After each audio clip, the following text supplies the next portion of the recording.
have you been attacked in light of this? I mean, like recently. Of course.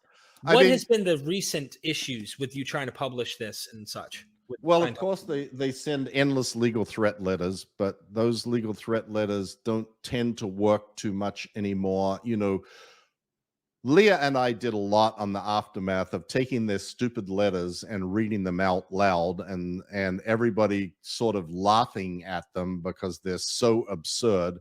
I mean, you know, then my children wrote an open letter about what a rotten dad I am. Well, I guess they didn't read the book, obviously, yet, because that's what the book is about. And they, like you alluded to, they are paying a lot of money to get Google to, anytime anybody searches my name or the name of the book, to show up with an ad at the top. You know, who is Mike Rinder? And it's got a bunch of videos from my children and my ex-wife accusing me of being a wife beater and a child abuser and various other things. The same stuff they've been saying forever. What is most disturbing about that is not really what they say about me, because they've been saying it about me forever. It doesn't really, there's like nothing new there. They're just spending more money on it. It's the spending of the money. This is a tax-exempt organization. Derek, your tax money, every person who is listening to this right now, their tax money is subsidizing the bullshit Scientology spends its money on. They are spending money to get Google to place these crap ads for anybody that searches my name. They are paying hundreds, probably hundreds of thousands of dollars to buy URLs of every possible, you know, version of who is Mike Rinder. Mike Rinder is a criminal. Mike Rinder is this. Mike Rinder, Leah Remedy, blah, blah, blah, blah, blah, blah, blah. They are spending huge amounts of money to hire private investigators, to follow people and harass them, to hire lawyers to write these stupid letters. That money is being subsidized by your tax dollars because Scientology has tax-exempt status. Right. You go into that in the chapter, specifically The War is Over, and discuss this. So if we could just briefly, for our audience who may or may not have heard this before, they were spying on you. They not only had, you know, private investigators. When I spoke to Ron Miscavige before he passed away, rest in peace, Ron. I mean, that guy was a firecracker. In fact, I opened up our podcast and he was like, let me tell you something. The Church of Scientology is the worst organization. I mean, he just did not play around. And he is the father of the president, if we will call him that, of Scientology, David Miscavige. What kind of crazy insanity, if you could do a quick drive-by of fair gaming and things like that on you, have been done? Oh, well, they planted spies in the house across from me and put cameras in under the eaves of that house. They put GPS trackers on my cars. They took my garbage and sifted through my garbage. They built a birdhouse and put a camera to watch the front of my house. They followed me with private investigators everywhere.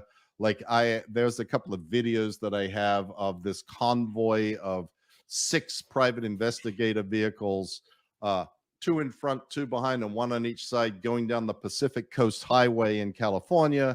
Guys wearing hockey masks so that we couldn't see who they were, but also to kind of make themselves look more intimidating as they're following us in their vehicles. I went to London and they've got PIs there. I went to Sydney. They got PIs there. They flew them from the United States to Sydney, Australia, to follow me around in Sydney, Australia, and in Dublin. And like, it's pretty crazy how much time and effort and money has been spent on this. If truthfully, Scientology was the wonderful thing that is the salvation of all mankind, one would imagine that a little criticism from some guy, as they describe me, an embittered apostate on the fringes of the internet, would bother them so much. Why don't they just get on with their business and do, if they're not doing anything wrong and everything's so great and I'm just a liar and Leah is a liar and everybody else is a liar, why don't you just ignore us? Why don't you just go on doing your good works and saving the planet? Because the problem is that we poke holes in the bubble. And that is the biggest fear of Scientology and any cult, is that information will leak in and people will walk away. And Scientology is shrinking in numbers, in membership. It is continuing to dwindle from its peak in the 70s and perhaps early 80s. I would guess now that it's probably down to like 25,000 people around the world, which is still a significant number of people, but not what it used to be, and certainly not what they claim. They always claim millions, 10 million, 12 million, 14 million, random numbers that they just pluck out of their asses. But it's getting the information, the internet, the media coverage has had an enormous impact on Scientology.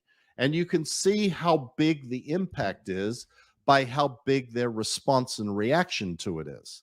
It's like an inverse.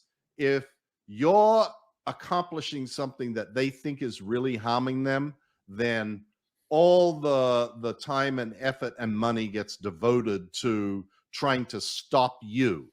Isn't that part of L. Ron Hubbard's playbook, though? He says absolutely. Always attack, never defend.